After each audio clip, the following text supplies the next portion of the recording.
Renault vise à démocratiser la technologie électrique en Europe, en commençant par cette petite berline électrique 5 E-Tech. Dans les années 1970, la 5 originale fut la pionnière des Super Mini. Le look est ici évoqué avec nostalgie, combiné à un design futuriste.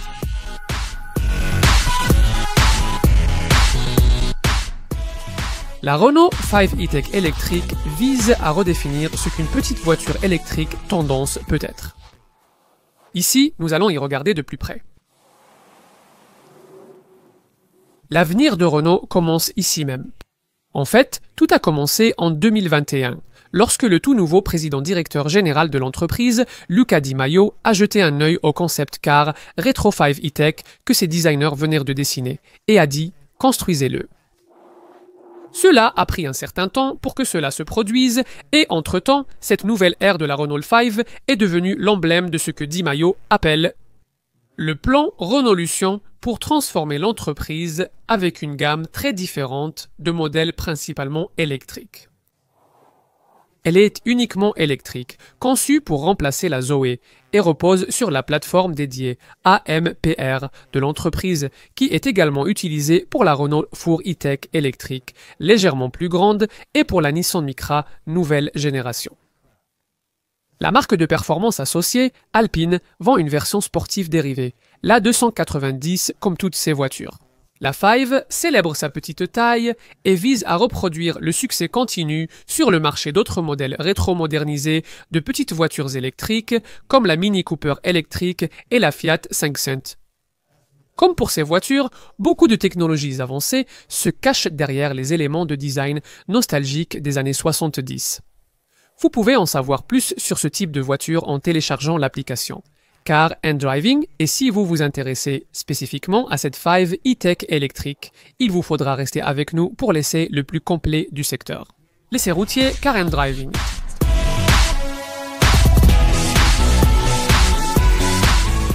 Vous vous attendez à une tenue de route agile et vive de la part d'une petite voiture qui ressemble à celle-ci.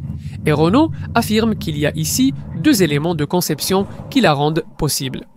Évidemment, pour l'agilité, il est important d'avoir maintenu le poids à vide sous la tonne et demie, ce qui est inhabituel pour une voiture électrique.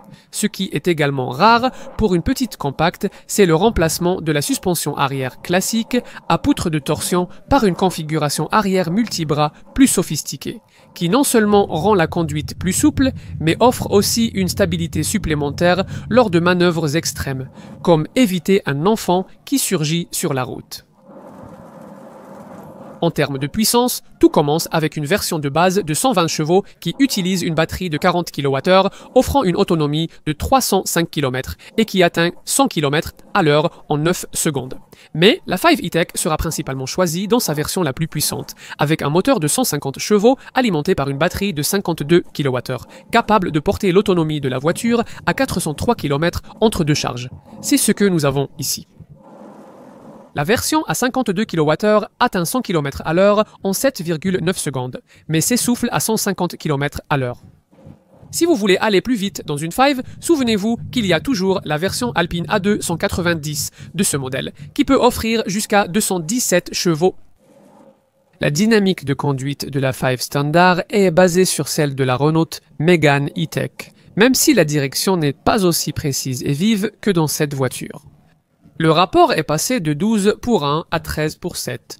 Un système de freinage by-wire est proposé de série.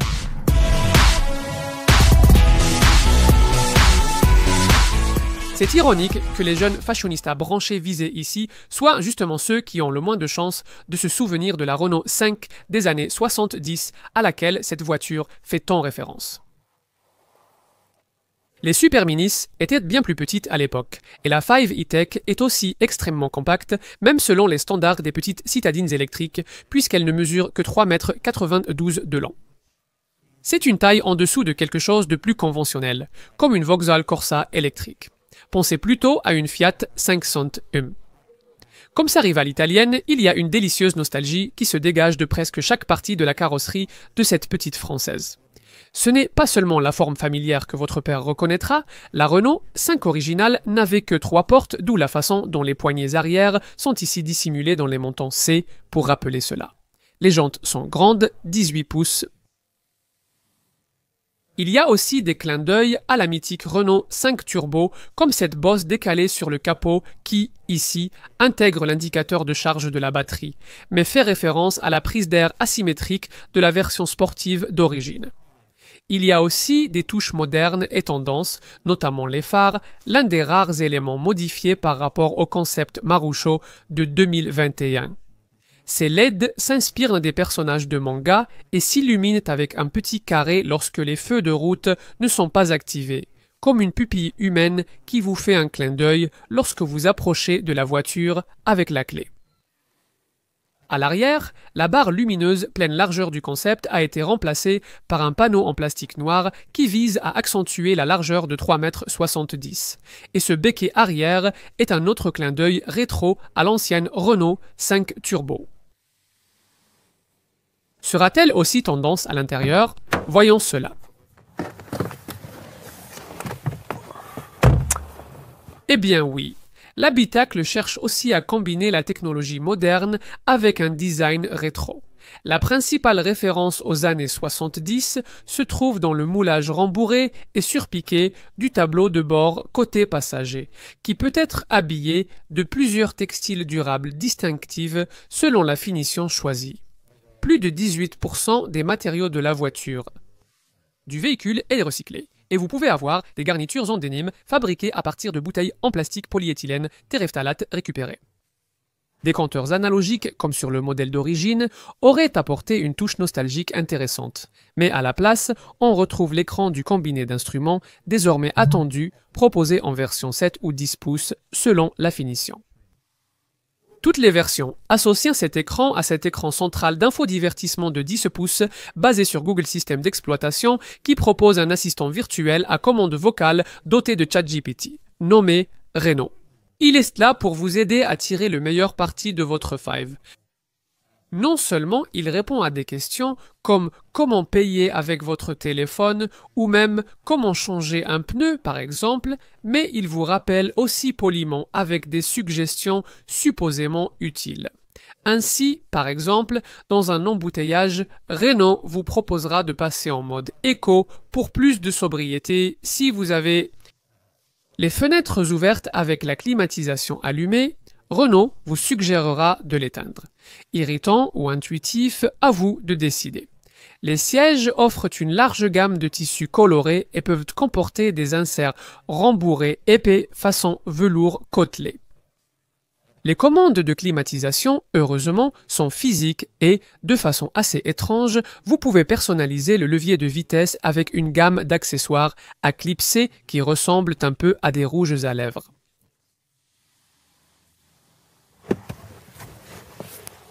Dans une voiture aussi courte, on ne s'attend pas à beaucoup de place à l'arrière.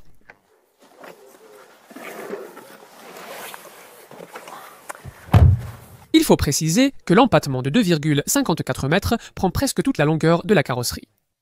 Deux adultes seront à l'aise pour des trajets courts ou moyens. Et vous avez ce plafond étrange avec des creux. À l'arrière, le coffre de 326 litres est plus grand que ce à quoi vous pourriez vous attendre, même si c'est 60 litres de moins que ce que vous obtenez dans une Clio citadine. Si vous rabattez la banquette arrière fractionnée 60-40, vous disposez de 1106 litres d'espace et vous avez aussi ce compartiment étroit sous le plancher pour les câbles de recharge.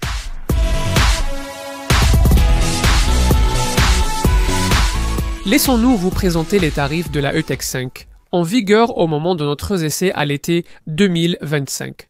Pour le modèle de base, 40 kWh avec un moteur de 120 chevaux, au moment où nous filmons, les prix commencent à environ 23 000 livres et il y a 3 niveaux de finition, évolution, techno et iconique.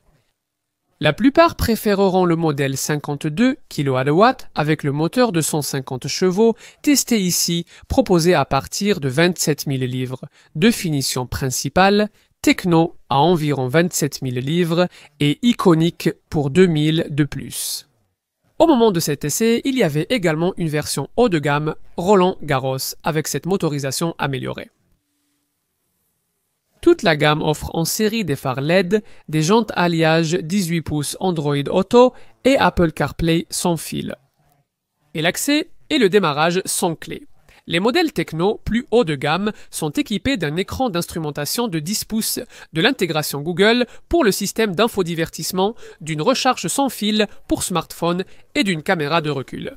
La version haut de gamme iconique ajoute le chauffage pour les sièges et le volant, des capteurs de stationnement tout autour et des jantes diamantées de 18 pouces chrono.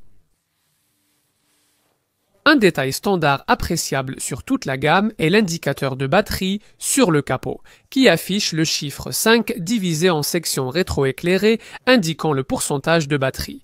Il y a 5 options de couleurs: blanc, nacré, noir étoilé, bleu minuit, jaune pop ou, comme ici, vert pop métallisé. Vous bénéficiez également d'un large choix de selleries différentes utilisant des matériaux issus de sources durables.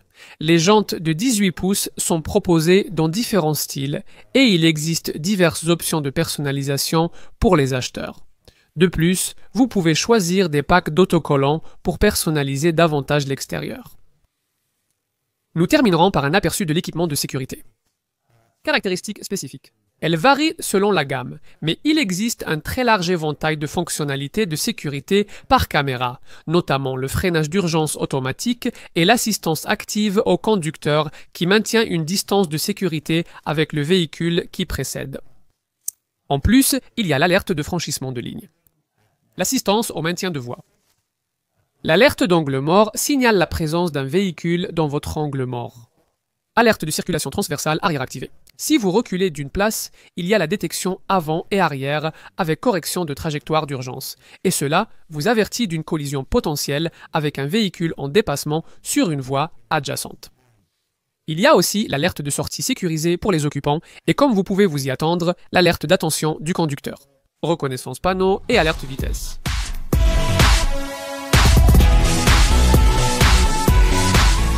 Il existe aujourd'hui deux façons d'obtenir une autonomie acceptable avec un véhicule électrique. L'une d'elles consiste à installer une énorme batterie, ce qui n'est tout simplement pas envisageable avec une voiture aussi petite. Donc Renault a misé à fond sur l'autre option, la légèreté. Ils ont développé un moteur sur mesure qui réduit la masse de 15 kg et la longueur de 3 cm, alimenté par des batteries nickel-manganèse cobalt qui utilisent une architecture simplifiée, où les cellules sont regroupées en forme carrée plus grande, ce qui réduit considérablement le poids. Le pack de base de 40 kWh, utilisant 3 modules de 30 et une cellule chacun, pèse 240 kg. Le 52 kWh, composé de 4 groupes de 46 cellules, pèse 300 kg. La version de base, 40 kWh de la 5 e-Tech, pèse seulement 1372 kg, un poids très léger pour un véhicule électrique. Le poids de 1449 kg de ce modèle de 52 kW est à peu près équivalent à celui de la version la plus lourde du Captur, le petit crossover thermique de la marque. Par exemple, la Renault Zoe d'origine, petite voiture électrique, avait une batterie de 22 kWh et pesait déjà 1468 kg. Cela impacte fortement l'autonomie. 190 miles pour le modèle 40 kWh et 248 miles pour la version 52 kWh. L'aérodynamique joue aussi sur ces chiffres. Renault affirme que le becquet arrière permet de gagner 5 miles d'autonomie supplémentaire et que les jantes alliage à face claire, définition techno, en ajoutent encore 5. Le design à lamelles des feux arrière permet de gagner 2 miles. La vitesse de charge dépend de la batterie. 40 kWh, c'est 80 kW. 52 kWh, 100 kWh. Dans les deux cas, passer de 15 à 80% prend moins de 30 minutes sur une borne publique en courant continu. En courant alternatif, une recharge complète dure 5h30 ou 1 heure de moins avec une charge triphasée à 11 kW. La pompe à chaleur est de série, ce qui aide à maximiser l'autonomie par temps particulièrement froid. Et le système e-Tech utilise Google Maps pour commencer automatiquement le préconditionnement de la batterie lorsque la voiture approche des points de charge sélectionnés dans l'application. La batterie sera ainsi à la température idéale à l'arrivée, permettant une recharge plus rapide et efficace. Le planificateur d'itinéraire Google intégré peut aussi prendre en compte la direction et la vitesse du vent pour estimer la consommation d'énergie.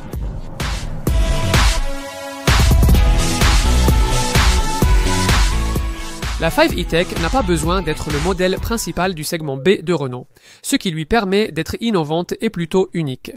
Son apparence possède une longévité de design que le constructeur français pense pouvoir durer des décennies. Un peu comme la Fiat 500 ou la Mini, alors que le style de sa campagne de showroom, la Clio, doit continuellement évoluer avec le temps, celle-ci n'a pas forcément besoin de le faire. Savoir si elle démocratisera la technologie électrique en Europe, comme l'espère son constructeur, reste discutable. La Dacia Spring, véhicule électrique bien plus abordable du groupe Renault, est plus susceptible d'y parvenir. Mais la 5 jouera son rôle en encourageant un plus large éventail de clients à passer à l'électrique. Elle est mignonne, différente, et c'est le futur avec une touche du passé.